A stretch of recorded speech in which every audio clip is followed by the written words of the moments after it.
Bueno, aquí es donde se inicia todo el proceso de una de las actividades más importantes que tiene la Universidad Estatal a Distancia, en pleno corazón de la UNED, por decirlo así, nuestra bodega Didima, y el proceso inicia con todo lo que es la facturación, donde ellos, en un orden ya establecido de la misma oferta, comienzan a sacar todos los libros que posteriormente se embalan para distribuirlo a cada uno de los centros universitarios.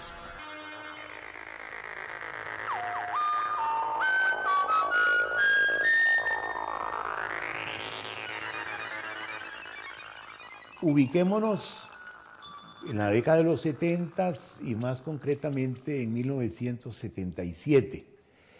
En ese momento habían ya tres instituciones públicas de educación superior, la Universidad de Costa Rica desde luego que había surgido el Tecnológico, y luego por último la Universidad Nacional, en la cual pues tuvimos participación muchos de quienes luego nos encargamos de fundar y organizar la UNED.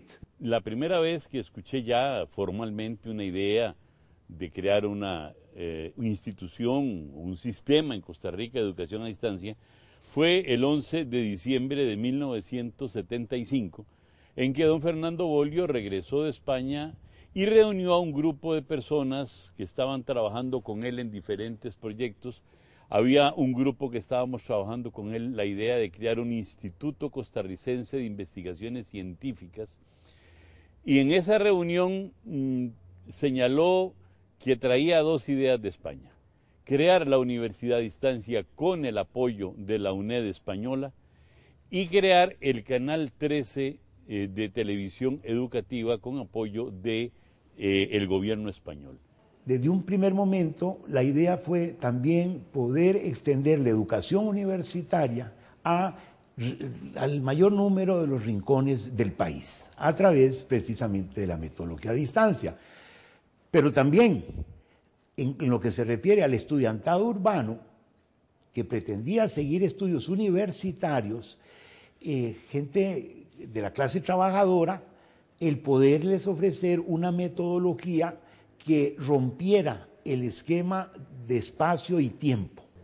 No pensamos que fuera una universidad para los que tenían la posibilidad del acceso a la universidad, sino para los que no tenían esa posibilidad, es decir, para la persona que vivía lejos, para el que tenía que trabajar necesariamente, para aquel que tenía el deseo de superarse, pero por una y mil razones no podía llegar a una universidad presencial, a hacer un horario, y que necesitaba más bien libertad de horario para estudiar, que pudiera estudiar en la mañana porque trabajaba de noche, o que pudiera estudiar de noche porque trabajaba en la mañana. Bueno, la UNED en ese entonces me abrió las puertas de aquel sueño que yo tenía. Yo no me concebía una persona estando en el campo, aunque me encanta el campo, pues también me había fijado una meta que era estudiar. Si estamos hablando de que cuando se grabó ese documental, yo no me imaginaba estar hoy acá, cumpliendo el sueño que en ese entonces hablábamos. Estamos recordando casi 20 años de estudio, de sacrificio, de trasnoches, de mucha disciplina, de viajes, del hogar hasta el centro educativo de la UNED y a San José también, porque los últimos cursos se impartían en San José, y aunque eran clases tutoriales, también habían muchas presenciales obligatorias por lo difícil que era la materia. Que era una gran oportunidad para aquellas personas que no podían irse a estudiar a San José, que nos queda a unos 300 y resto de kilómetros, ¿verdad? Creo que se hizo también dedicándosela a esa población para el desarrollo nacional. Y se logró muchísimo, se ha logrado avanzar en este sentido, llevar la educación superior, una educación superior con una calidad correcta a todas partes del país. Se integró una comisión con el propósito de redactar un proyecto de ley para ser sometido a la Asamblea Legislativa. prácticamente fue aprobado por unanimidad menos uno. Teníamos un papel que era una ley. Ahora lo que había que transformar era ese papel en una institución. Y lo que se le asignó, dadas las condiciones financieras del momento, se le asignó a la UNED 1 millón de colones como presupuesto para concluir, o sea, para el ejercicio del año de 1977. Luis Guillermo Carpio entró el 1 de mayo, un mes antes que yo. Y Luis Guillermo Carpio estuvo como 3 meses con la jefe financiero, Leticia Rojas.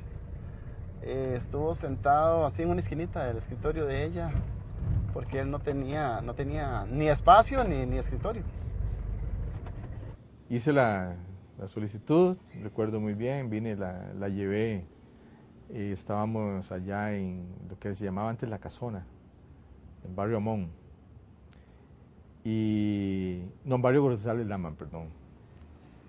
La entregué y como a los 15 días me llamaron, me ofrecieron un puesto muy interesante, era de auxiliar de contabilidad y mucho mejor pagado del que yo tenía, pero mi aspiración era poder trabajar en un lugar donde me permitieran estudiar. En ese momento tenía muchísimas limitaciones y quise ingresar, y cuando vi que era una universidad nueva, no sabía ni qué era. Me interesó muchísimo y fue en realidad muy gratificante haber ingresado. Comenzar con estudios generales en cierta medida es una recomendación de la Open de Inglaterra, de la misión de la Open de Inglaterra, porque son más generales, son más fáciles. Nos daba tiempo, en primer lugar, para crear 2 bloques para entrar a la carrera, el comenzar con estudios generales. Y nos permitía atender a algunos estudiantes que estaban ya avanzados y que no habían hecho estudios generales y poder de esa manera hacer que la UNED rindiera frutos muy rápidamente. Me contrataron como parte de la dirección de centros académicos. El director era don Celedonio Ramírez. En ese momento solamente él trabajaba y nos contrataron a 5 personas para trabajar con él. 2 de ciencias naturales, una persona de español, una persona de historia y yo por matemáticas.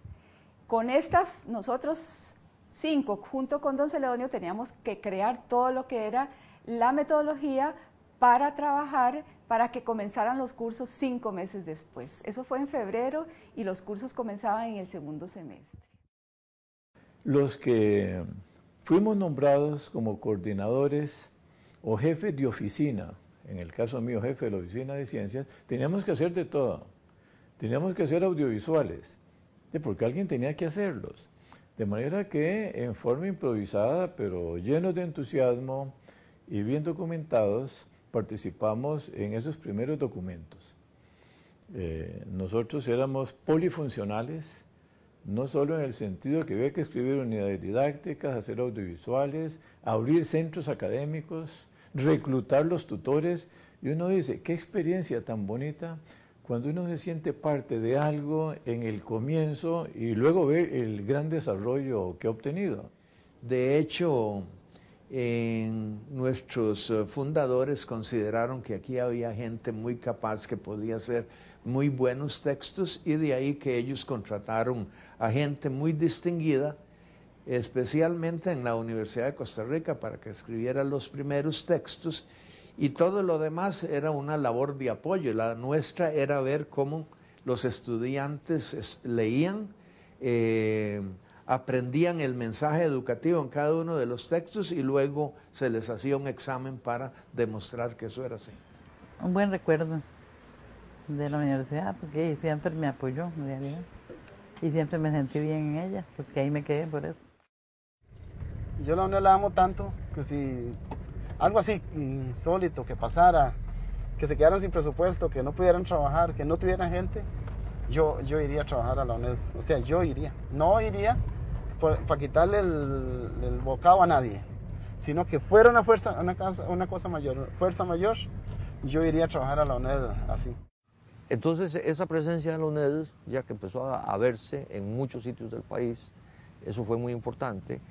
También el tema de las publicaciones, el que se le pusiera tanto énfasis a las publicaciones con la metodología, la didáctica del caso, que también fue algo muy bonito, que estudiantes, digamos, de las otras universidades empezaron a dar cuenta que también los materiales les eran útiles a ellos, ¿verdad? Entonces ya ahí digamos, el enfoque el tema de las publicaciones. Todo lo que fue efectivamente lo audiovisual, ¿verdad? Eso posicionó a la UNED muy rápidamente. Y también que tuviéramos otros programas. Por ejemplo, el asunto recuerdo muy bien, no solo el apoyo a iniciativas de carácter científico, sino también el tema de educación ambiental. Lo he vivido, lo he visto, conozco sus historias. Cuando las aulas empezaron a llenar de personas que llegaban de la mano con sus hijos, los dejaban ahí a la par de su pupitre para recibir una clase. Y de personas, de adultos ya que habían abandonado la universidad porque tenían que trabajar o por atender a su familia, empezaron a regresar a las aulas. Empezó a darse una concepción social, educativa social muy diferente. Y yo creo que el efecto que tiene la UNED hoy ante la sociedad lo toman ya no solo la UNED, lo toman todas las otras universidades como parámetro. Porque nosotros hacemos diferencia en muchísimas cosas. El sentido y el concepto regional que tiene la UNED ha empezado ya a calar en otros sistemas educativos institucionales de Costa Rica. Entonces, acompáñenos. Venga y asómese al novedoso sistema universitario que ha nacido en nuestro país hace apenas unos pocos años. Los sistemas de educación a distancia, por naturaleza propia, no pueden estabilizarse en un método determinado de llevar la educación hasta los estudiantes donde quiera que se encuentren. Y siempre supimos que la UNED debería acoplarse con el desarrollo de las nuevas tecnologías. No podíamos imaginarlas, pero ya desde los primeros discursos escritos está claro que sabíamos que esas tecnologías iban a evolucionar muy rápidamente y que había que capturar los beneficios que ellas brindaban con tanta rapidez como fuera posible. Realmente la UNED ha cumplido un papel para lograr la mayor democratización posible en el acceso a la educación superior en Costa Rica. Es una misión que nos identifica como institución educativa pública en Costa Rica, que está inserta en la razón propia de ser de la institución que nos ha dirigido, nos ha guiado durante 30 años y tiene que ser también la que nos ilumine para seguir cumpliendo este papel de acuerdo con las circunstancias cambiantes de la sociedad costarricense del siglo XXI. En aquel entonces mi deseo era estudiar y esa era la visión que yo veía y por eso fue que desobedecí de alguna manera a mi padre. No fue que desobedecí, tal vez él lo que no quería era que yo me fuera a estudiar a San José y pues aproveché la oportunidad que fue la UNED en ese entonces de estudiar cerca de mi casa o en mi casa y la tomé y hoy estoy recibiendo los frutos de esa oportunidad que se me dio en ese entonces y donde todos estamos felices de haber acogido ese chance que se nos dio en ese entonces. Ok, el CONED podemos decir que es el hijo de la UNED y por ser parte muy importante también los estudiantes del CONED reciben la misma atención que reciben los de la UNED. Nosotros tenemos que tener más presencia en los temas nacionales, tenemos que tener más beligerancia, todos como un todo, consejo universitario, comunidad universitaria, y creo que le corresponde en buena parte al rector estar llamando a esa unidad permanente. Nos falta ser una universidad más crítica con nosotros mismos. Tenemos que buscar la forma para que la gente exponga sus puntos de vista sin sentir un miedo a que va a ser reprimido por eso. O sea, tenemos que devolver mucha confianza. Ahora bien, no quiere decir que hayamos hecho las cosas mal. Yo creo, por ejemplo, cada administración, cada proceso institucional vivió el momento. Y para poder llegar donde está la institución en este nivel, que creo yo que es una universidad ya consolidada, que empieza a tener rasgos de universidad madura, es porque cada rector, cada consejo universitario tomó las decisiones adecuadas en su momento. Y ese conjunto ya sabemos cuál es. Es el que usamos para hacer las compras. Medio kilo de posta. Un cuarto de libra de mantequilla. Y cuando uno está con fiebre, 2 quintos de calentura. calentura de pollo. Por ejemplo, la de potenciación, ¿de qué le puede servir? Bueno, supongamos que Ramón, Ramón, el pastor, ¿se llama así? yo lo acabo de bautizar, ¿Para qué? para no tener que estar diciendo todo el tiempo nuestro pastor. Ah, Bueno, sigamos adelante. Resulta pues que nuestro pastor, Ramón. Bien, con esto hemos terminado. Esperamos que este programa, así como los próximos, que sirven de apoyo para sus estudios, sean de utilidad a los estudiantes de la Universidad Estatal a Distancia de Costa Rica y a todas otras personas que quieran acompañarnos. Muchas gracias.